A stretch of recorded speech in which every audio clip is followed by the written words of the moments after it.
Hi everyone. In this video, we're going to discuss about setting up quality gates for infrastructure as a code. I'm going to use PowerShell and a Pester module. So that helps me to introduce a unit test and a compliance test for my resources, which I'm going to create it to deploy in Azure cloud.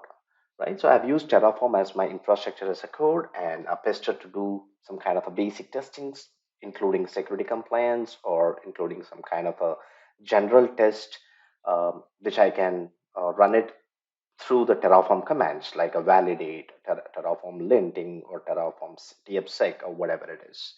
And I'm using GitLab pipelines and the GitLab for my source code management as well, because I can demonstrate merge request pipeline and how that works for you. So it's simple and easy. So for today's agenda, we're going to discuss about project structure, branching strategy, quality gates, and how we use the Terraform commands all together in a Pester script file and run it in the pipeline and run it locally too.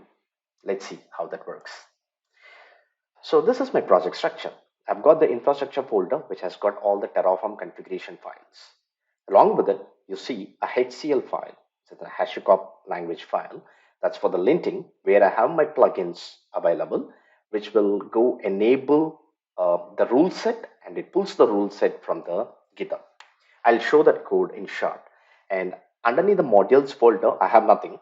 It just shows Azure Function App, a dummy folder, an empty folder, and a dummy text file. But I need the module folder and source folder should be there in my source code, because I'm running a test against it for their existence. Just to make sure, we can also include some kind of a test that won't tamper your project scaffolding. And the source folder is nothing but my application source code placeholder. I have got dummy.txt file over there as well, because I don't have any code for that. It's a mono repository. It will have both infrastructure and the application source code.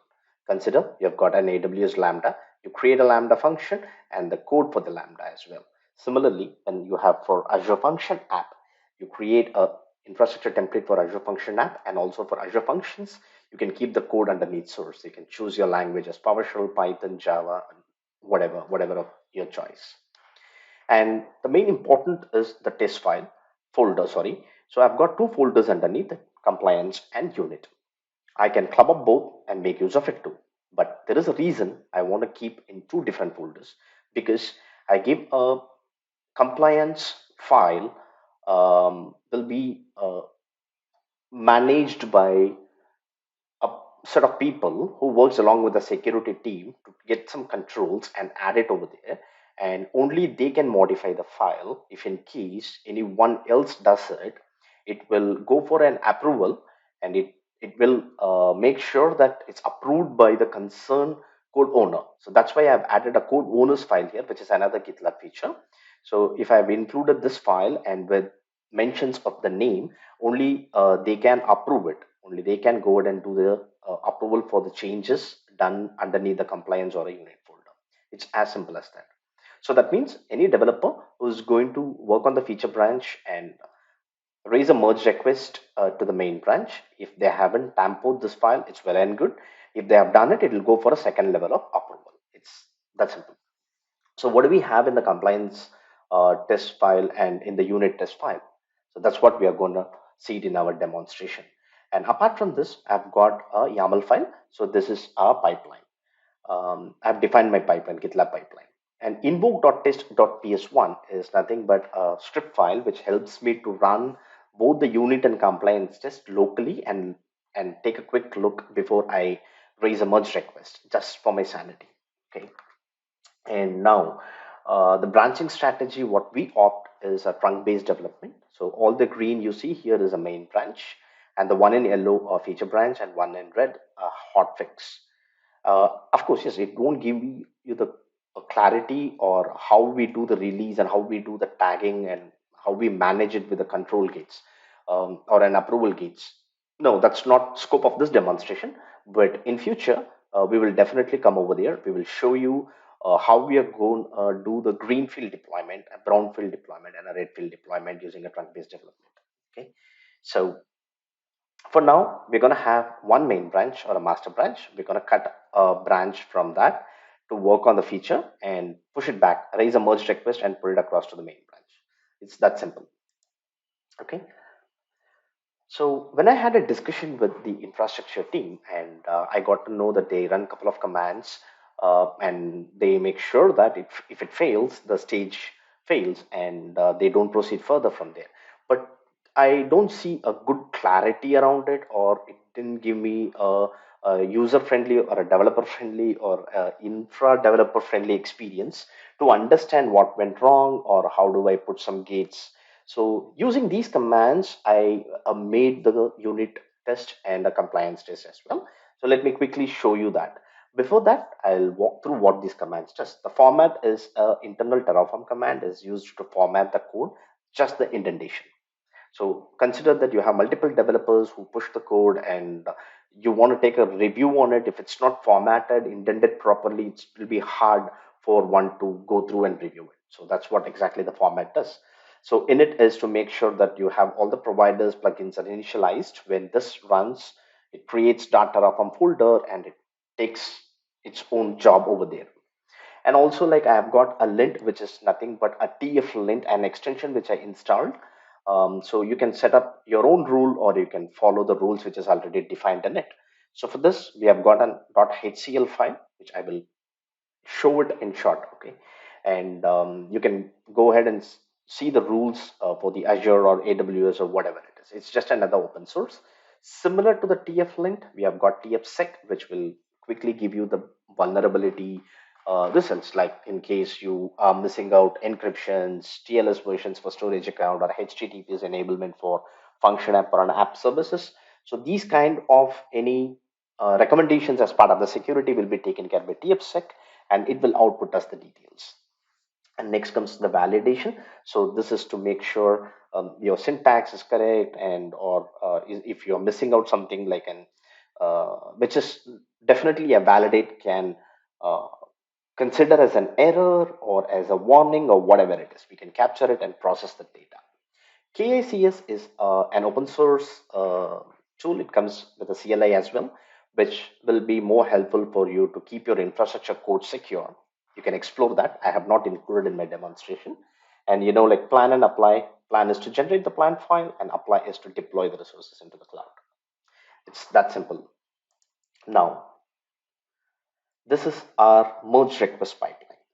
So when a developer is going to complete their work in the develop a feature branch and raise a merge request, so they raise a merge request, an event is captured here that triggers a pipeline which quickly goes and run a thread detection. You can use git leaks here to do it, but for Terraform, it's not really applicable, or I don't know whether I couldn't make use of it, but definitely in my next demonstration, I will include threat detection. And this is just a first part of my demonstration. I want to show you how we can apply control gates in my next video. And it runs the unit and compliance. Only this two stage we runs, this two job in one single stage we run. If the output of the merge request pipeline is good, so approver can take a decision saying that all looks good, I go approve. So that's when the code gets merged with the main branch. So this green circle is a main branch and the yellow one is a feature branch. If the unit or a compliance, any one of this fails, and if the merge request pipeline is failed, it will immediately inform developers that needs a fix. It's nothing but your continuous feedback loop. Similar to that, when I go to the approver, right, though my merge request pipeline is success, they have all rights to reject or open up a discussion or reject based out on the downloads for the merge request. It's that simple, right? So what I need to do, I raise a merge request from the feature to the master or to the main or to the default. I make sure this two runs and this flow is success or failure is what we are going to see it in our demonstration. Let's quickly get on to the demo and see how that works. I'm opening up my um, Visual Studio Code, and I've got the invoke test.ps1 file open. That's okay. Let me close it off and quickly walk you through the structure here. As I said, this is my tflint file, which will have a plugin for Azure RM because I'm working with Azure. and I need to pull the rule set from this particular repo. So this is my source for the TF linting. You can take a quick look on this documentation for Terraform linters and the TF lint rule set. You get a lot of information about it, and also it helps you to customize your rules. For now, I'm just doing it out of the box. It's going to include everything. And I've got a main.tf file, which is to create a resource group, storage account, app service plan, function app, which is just a copy paste from my from the Terraform portal, right, from the Terraform website. So I've got the documentation, I've referred it, I've used it. I know this is a deprecated one. It's going to deprecate. That's okay. All I need is some basic code for me to do the testing to implement a quality gate. So that's what I'm going to do with this. And I've got a providers, and also I've got a variables.tf. So I've got only two variables, rest all hard coded over here. So in my upcoming videos, I'll just show you how we evolve this and make a production ready deployment. Okay. So underneath the modules, as I said, I have nothing. So in the future, I'll show you how do we develop a module and test the modules as well. Okay. So that's the goal for us. For now, I don't have anything underneath the modules, nothing in source, and I've got a test folder. So I've got a compliance folder and a unit test folder. So let me quickly show you what is going to run in the unit test. So when this Pester file is invoked, I'm going to call it from the auto scheduler. That's my project root folder. So this will change the location to the infrastructure.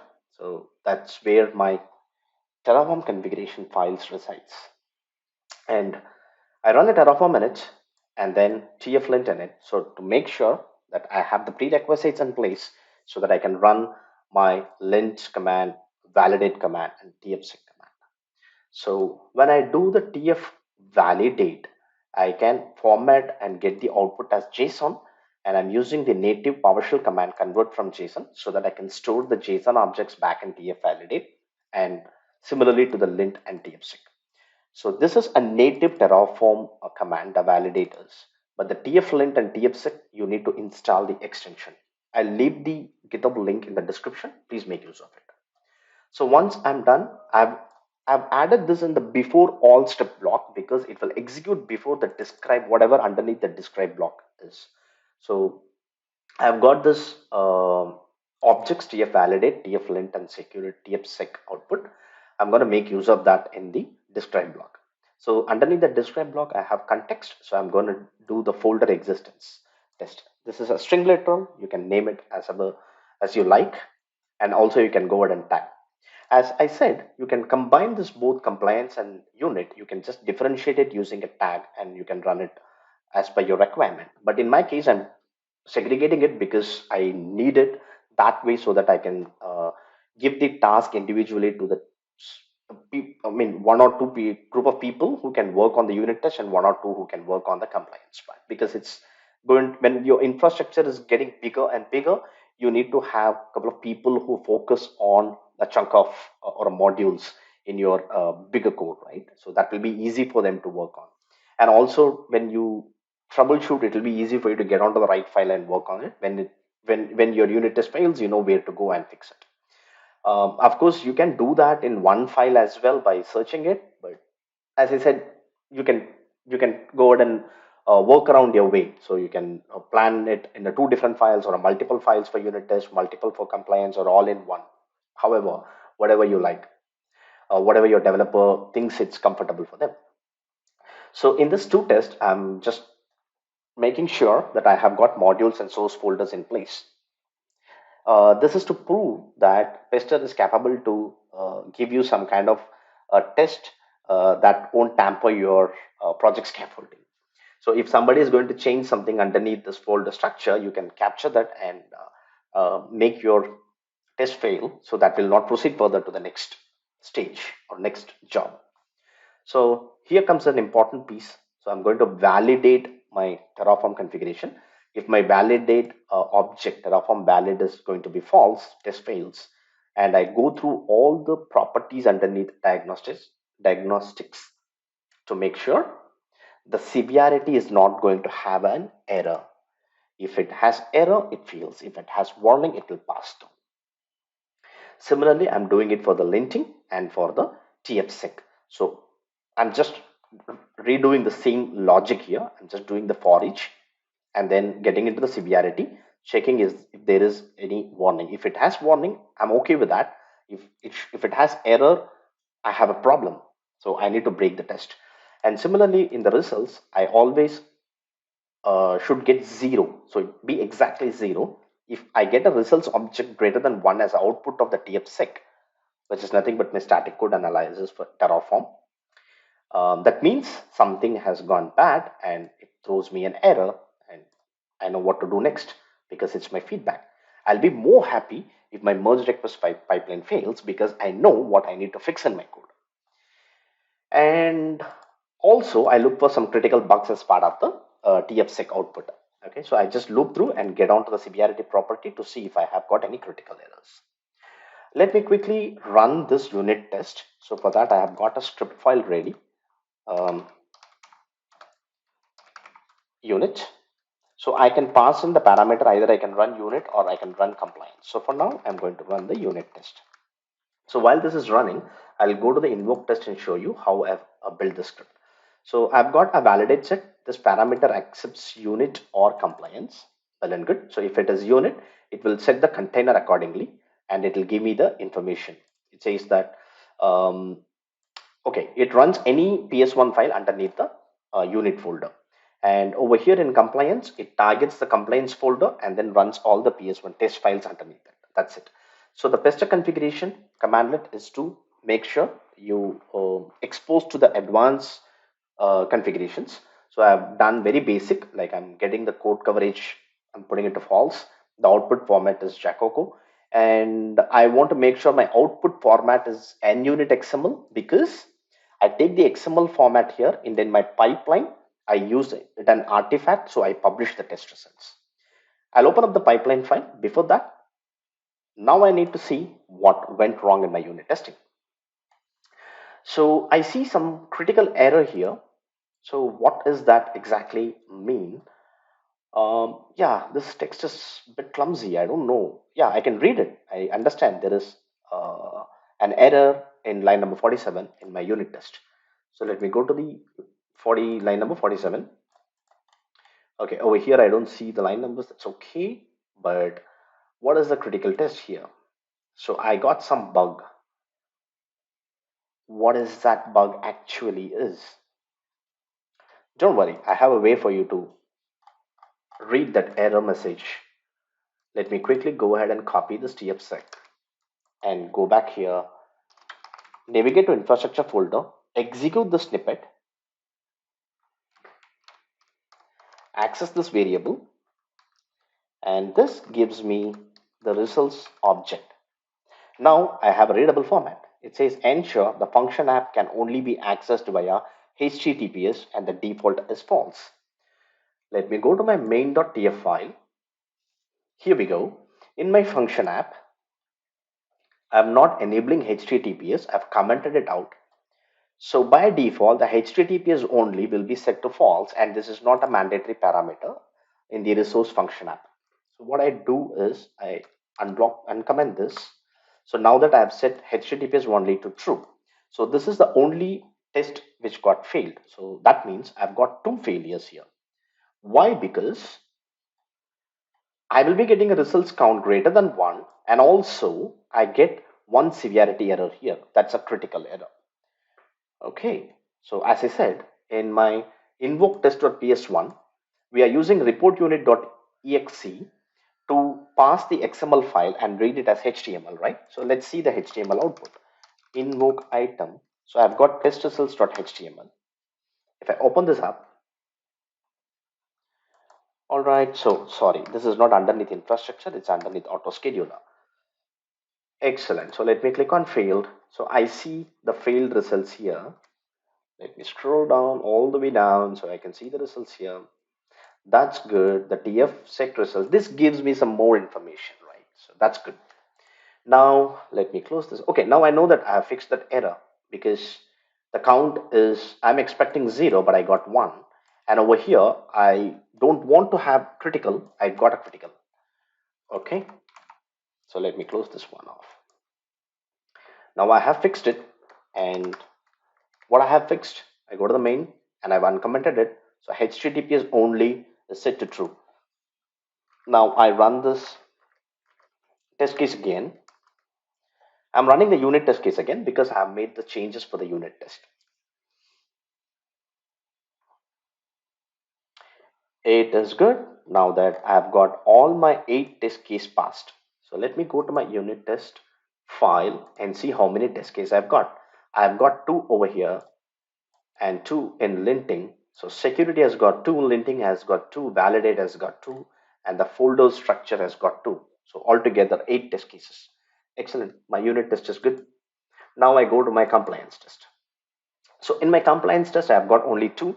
I'm going to read the plan file. So let me tell you what exactly it does. Similar to the unit test, it will navigate to the infrastructure. Push location command will move to the infrastructure folder, and then it runs in Terraform in it, and also it will do a Terraform plan. So when I run a Terraform plan, what happens? I can also pass an out parameter and run the autoscheduler.plan. Okay. So when I do this autoscheduler.plan file, or whatever the name I can give it over here, but it has to be in a plan file, and it helps me to store the plan file in the local, and I can use Terraform show -json to read the plan file as JSON. I convert this from JSON and store it in my plan variable. So it's going to be my JSON object again. So I look into the storage account. Let me go ahead with this way. Yeah. So when I go ahead and access this plan object and get the resource changes, wherever when my type is going to be my Azure RM storage, okay, I look into this change and see the TLS version of it. If it is going to be TLS 1 underscore 1.2, it's good. If not, it's going to fail. Similarly, I always prefer to have local redundancy. If they give a zone redundant or a geo redundant like GRS or ZRS, it's going to fail, right? But this gives me a question. What happens if I have multiple storage account or multiple resources? How do I go ahead and do that? Stay tuned. I will let you know in my next video. Now, let's quickly tell you what I'm going to do with my compliance test. So you see, I have got an LRS here. Let me go ahead and change it to GRS and run my test now against compliance. So when I do this, you can see I'm running with version 5.3.3, whatever the latest Pester version. While you're watching this video, please make sure you have that in your mission, or wherever you're running, you should have the latest Pester module. Excellent. It's running a compliance test.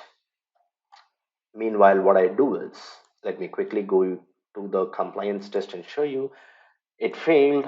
I know why it failed. I can move on here. I can read this error. It expected local redundant, but I have passed in geo redundant. But that's okay. What I need to do now is I need to let you know what the Terraform validate and Terraform lint does here, because we didn't do any kind of testing against it, right? Let me show you that. Before that, let me go back here and fix this to LRS.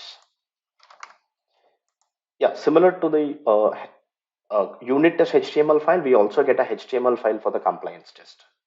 No issues about it. Okay, now what should I do is, instead of the access tier as cool, I just named it as cold, a typo, or I don't know Terraform, I tampered it.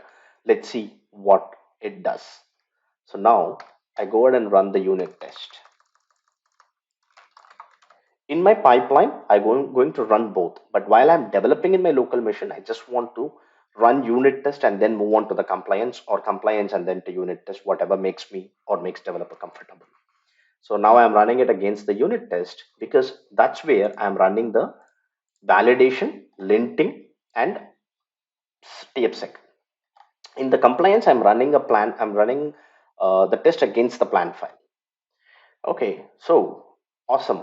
I've got 3 tests failed. Let's access the latest HTML file. So always I get the latest HTML file here.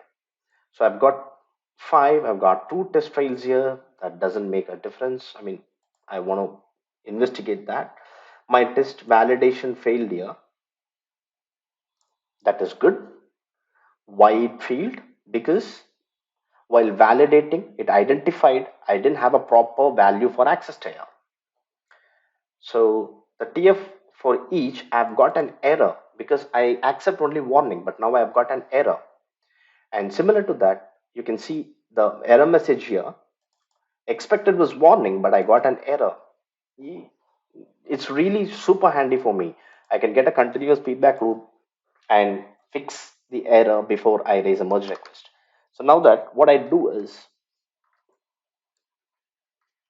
I go to my validate part and run this so I can access TF validate. Uh, yeah, because I'm not into the infrastructure folder, that's the reason. Now it should get me the information as expected. So now I got the information. My diagnostic has got some error. So valid is false, but here I'm looking for true. That's good. Then I am going for the diagnostics.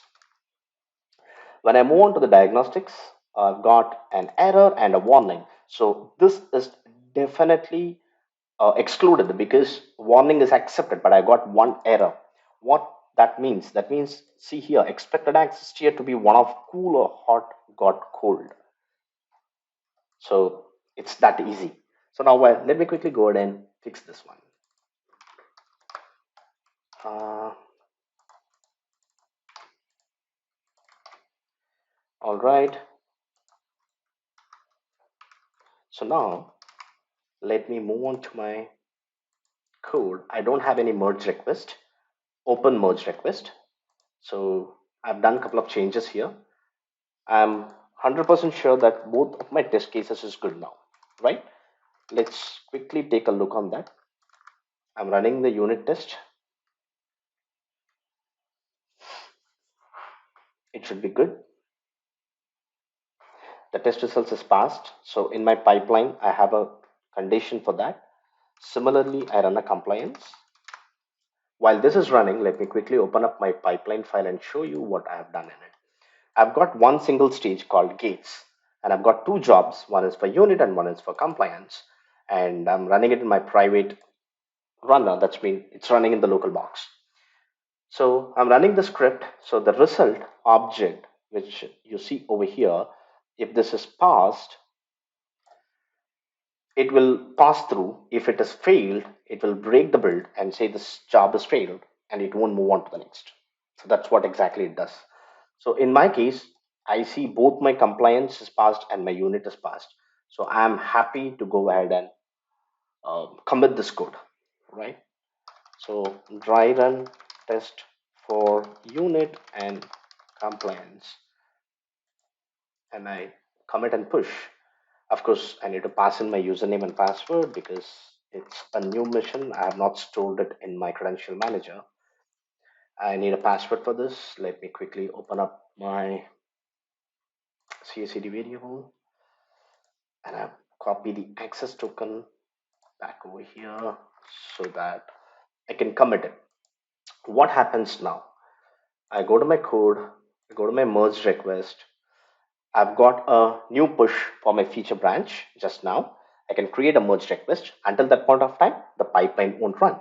The reason for that is I'm using only merge request. So this runs only when merge request event is identified. And once the script is completed, what happens? It executes the Pester command and outputs as a test results.xml in the same location, and that will be passed in the artifacts using the reports keyword. I'm calling the JUnit property and putting it across the XML file.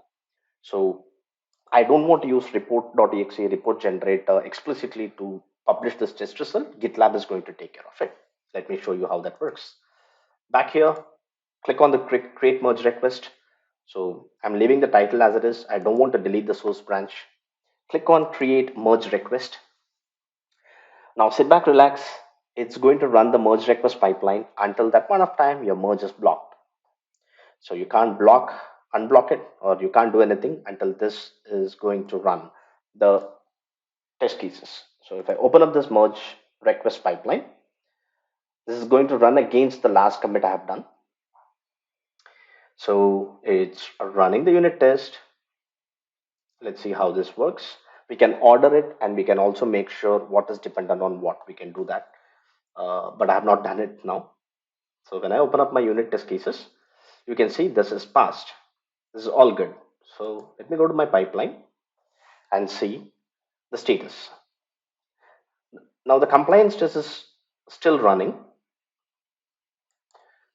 Let's see what is the status of it. It takes some time because this time it's going to do a Terraform plan and output the plan file, read the plan, convert the plan file to JSON, read it, convert it back to JSON again, and then we're going to look into the JSON properties and run it against the paste file to see um, the property set for the storage account is meeting the organization standard. That is, like, my TLS version should be 1.2, and for a function app I should have HTTPS, or my storage account should be local redundant, not geo redundant. Okay, this is for the test cases. You should come with some valid test cases for yourself. Now that I've got my gates passed, where is my test results? All the way you can go to the test and see the unit test has got 8 in numbers, all passed, and you've got compliance test 2 in numbers, all passed over here, right? So now I'm the approver. I go to the merge request. I have no clue. What should I do now? I've been told that I'm the approver. I go to this merge request pipeline and see, um, okay, I have got some merge conflict, but that's okay. That's why the merge is blocked here. What I see here is the test summary. If I go to the test summary, I see the same reports here. If I click on the full report, I'll navigate back to the same blade where I can see the test results. And what do I do here is, if I open up the unit test, I can see all the unit test results here. Click on the view details. It's going to give me some more information about the execution time and what test case we ran. Okay, which is underneath the display block, context and date block, right? So those are the name for this particular test cases. Brilliant. So let me go to the merge request, and if I want to solve it locally, yes, of course, I can go ahead and do that, resolve locally, and follow the steps and get this sorted. So it's that simple. So I can see the changes, what changes has been done. So this blade is pretty much easy for the approvers to go navigate it, look into it.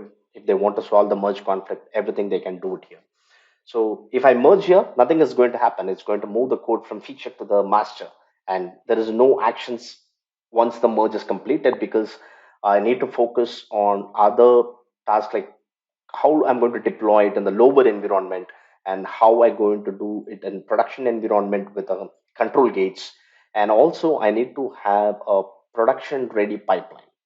So I'll be doing it in my next video. Please stay tuned. And if you have any feedback for this, feel free to pass the information. You can follow me in Twitter. You can see my Twitter handle in my deck. That should be at ChandranV, or you can leave a comment. I'll definitely take a look into it and address your feedback. Thanks a lot for watching my video.